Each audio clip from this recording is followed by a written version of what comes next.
राम बाबा की virtual classes में आज आपका फिर स्वागत है। कल हमने पढ़ा था कि प्रकाश परावर्तन के बारे में। आज हम पढ़ेंगे उसी से संबंधित दर्पण। तो दर्पण किसे कहते हैं या मिरर? कोई चिकना पृष्ठ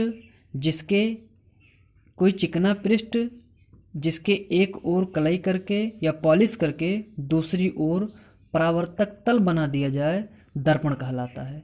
फिर सुनेंगे, कोई चिकना पृष्ठ जिसके एक ओर कलई करके या पॉलिश करके दूसरी ओर परावर्तक तल बना दिया जाए, दर्पण कहलाता है।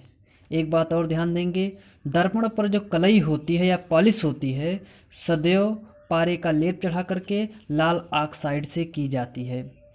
फिर अब हम पढ़ेंगे दर्पण कितने प्रकार का होता है। वैसे तो दो प्रकार का होता है, गोलीय दर्पण और समतल दर्पण। तो यहाँ जिक्र है गोलीय दर्पण। गोलीय दर्पण या स्फेरिकल मिरर किसे कहते हैं? वह दर्पण जो किसी कांच के खोखले गोले का एक कटा हुआ भाग होता है, गोलीय दर्पण कहलाता है। यानी वह दर्पण जो किसी कांच के खोखले गोले का कटा हुआ भाग होता है, गोलीय दर्पण कहलाता है। फिर से सुनिए, वह दर्पण जो किसी कांच के खोखले गोले का कटा हुआ भाग होता है, गोलीय दर्पण कहलाता है। यानी उसको पूरा करने पर एक पूरा गोला बन जाता है। अब गोलीय दर्पण के दो प्रकार होते हैं। यानी गोलीय दर्पण दो प्रकार का होता है। पहला है अवतल दर्पण। अवतल दर्पण किसे कहते हैं या अवतल दर्पण क्या होता है?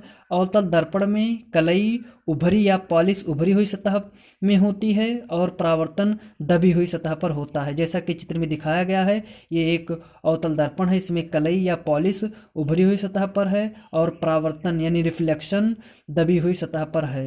एक बार फिर से देखेंगे, अवतल दर्पण किसे कहेंगे? अवतल दर्पण में कलई उभरी हुई सतह में होती है और परावर्तन दबी हुई सतह पर होता है।